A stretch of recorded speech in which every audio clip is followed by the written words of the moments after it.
Hello, friends. So I finally gave this little series a name. We're going to call it Building on Beehiiv. And this is just chronicling or capturing the process we're going through to build our newsletter called Leading Product on the Beehiiv platform. And a lot of people have been curious about this. Substack was a leader in this space for a long time. I actually worked on a newsletter platform on the WordPress.com side that was kind of just basic functionality for the people that were coming through the door, but did some digging before Beehiiv really took off in this space. So it's interesting to see what they've done and what they've done differently, and that's part of what convinced me to use this platform over the other ones that are out there, like Ghost or Substack. So made a little announcement on LinkedIn today and have been having friends share. Despite having a good amount of engagement, we're only up to 14 subscribers. It's something. It's at least when I send it out, it's not going to nobody, but we're still kind of in the like, hey, I'm in a band, I'm going to play a show for the same 15 people kind of bucket. So if you're looking at this now, check out leadingproduct.link and subscribe to check out the actual content. What I wanted to actually show you all, besides just our sad stats for today, is the post editor, because I hadn't gone through that and I was working on editing some content this morning. Hopefully this one will be out before, the post will be shipped before the video is out. So when you go into this right section, you have your posts, kind of tags that you can do, and then some kind of automations, which are on the, I think it's called the scale plan. I don't have that yet. I will end up on it, I'm sure. So when you go into your posts, and this is actually fairly new, having the preview of it by default, because this was kind of a weird blank screen just 2 days ago. You see the preview of what it looks like with your designs applied to it. You get a sense of how it's structured. Just basically what I'm looking at right now, I would say I need to add some more images in here and maybe trim up the content because it seems long.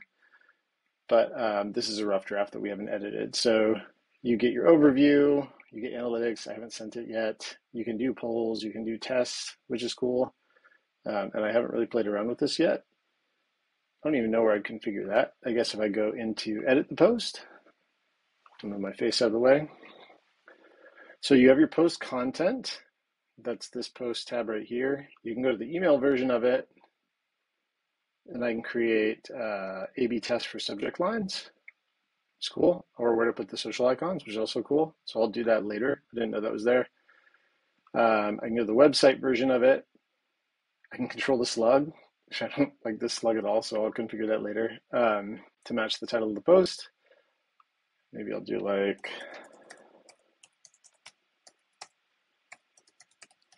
something like that. You can choose whether you want it to be a pop-up email capture, if you want it to be gated and require people to actually like subscribe before they read it.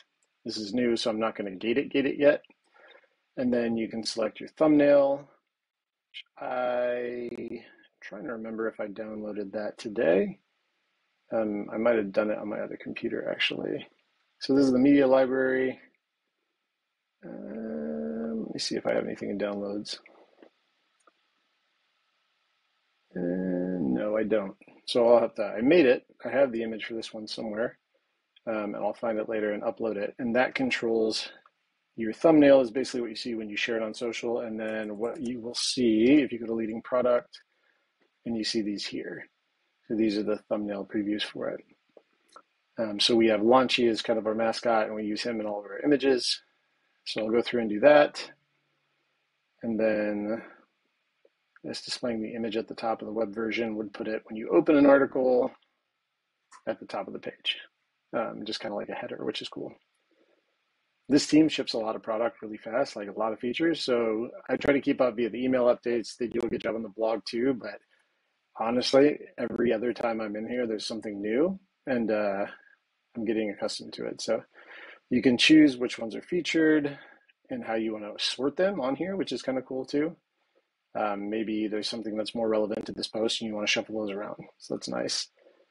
And then you have your just Google meta tags or search meta tags that you want to configure too. And your control over who's getting what. So if you want to segment out your audience later on, if you have paid audience versus free audience, all these things, or if you have any, I'm not sure what the summary down here, I guess that's how it's currently configured, and these are the actual settings you can control. So it's a pretty powerful platform. The content area is super simple. It uses the basic concept of blocks. So if I said, so I'll put that, whatever that header image is in later, but let's say if I want an image in here, I can just use the slash command like you can in a lot of different tools. They have a good number of blocks for embedding and things like that. And they have some AI tools that are available on their other plan, which I didn't love. I'd rather generate them from the other tools that I use and have configured, but we'll talk about that some other time. I don't know what the recommendation is either. Oh, that's a recommendation for another newsletter or something, which I think ties to monetization. I have to figure that out. There's a lot of things in here. So this is the editor. This is what it looks like to get content in here and edit it. It's pretty straightforward. Works with Grammarly, obviously. And I mean, it's essentially what you'd have in any content management system. So it's not missing anything as far as I can tell. The layout's a little bit more fixed than you get with some things like WordPress. You control like wide width, full width, things like that. But less options is sometimes more in this case because it keeps you focused on the content and keeps you from spending too much time thinking with layout. I like going back to this view. This is kind of like the brand and the look that we're going for anyway. So even though the website has some of these styles applied to it, it's still formatted to fit that email view and consistent. So we don't have to worry about breaks or inconsistencies or anything like that. So that's all for today. I just want to cover that. Let us know if you have any questions, comments, or want us to look at something specific on the Beehiiv platform. Otherwise, we'll keep going.